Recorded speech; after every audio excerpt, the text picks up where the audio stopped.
A lot of the stakeholders who are empowered at the business level to buy these things aren't necessarily the people who have to be been wined and dined, may not necessarily have all the judgments to know what it is they're buying. And with AI in particular, in my opinion, it really is a black box. You can't reverse engineer it. And even if because you can't work out how it's come to a conclusion, but how it comes to a conclusion is not necessarily how you solve the problem. It's just the way it works. So I think it's a whole big set of scariness on one level into where you've got inputs and outputs which you can use to assess it. You cannot really look at the internals in the same way. I think that's the one security issue that I don't think's fully come into the debate yet.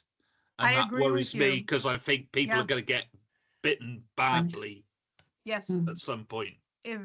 The innovation, the science, actually, I won't even call it innovation, the science, and it is improving, but it's got to continue to be worked on so that we have more transparency in how these models are functioning.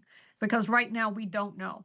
There are large language models that are producing things that our brains cannot wrap around how they came to that conclusion. We just know it's right. And it can't tell you how it got there. There are some large language models that have come out and talked about how they feel, right?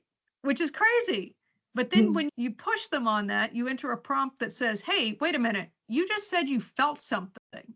And then it argues with you, no, I didn't. No, I didn't. And it's right there in front. So there's a whole lot of stuff going on in the black box that we do not understand right now. And the science and the innovators that are building these have got to continue to work on making it more transparent and more understandable.